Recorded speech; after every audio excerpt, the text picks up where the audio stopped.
این تست بهت میگه آدم سمی هستی یا نه. اگه بیشتر از 5 تا انگشتت رو پایین آوردی آدم سمی هستی. حالا بریم سراغ تست. یه انگشتت رو بیار پایین اگه همیشه خودتو با بقیه مقایسه میکنی.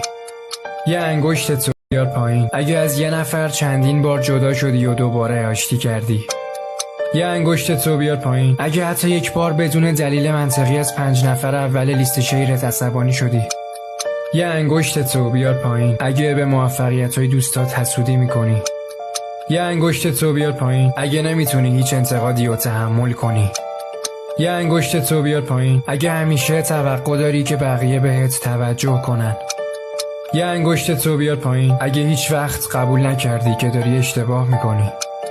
یه انگشتت رو بیار پایین اگه تو هر مسئله‌ای به فکر منفعت خودتی.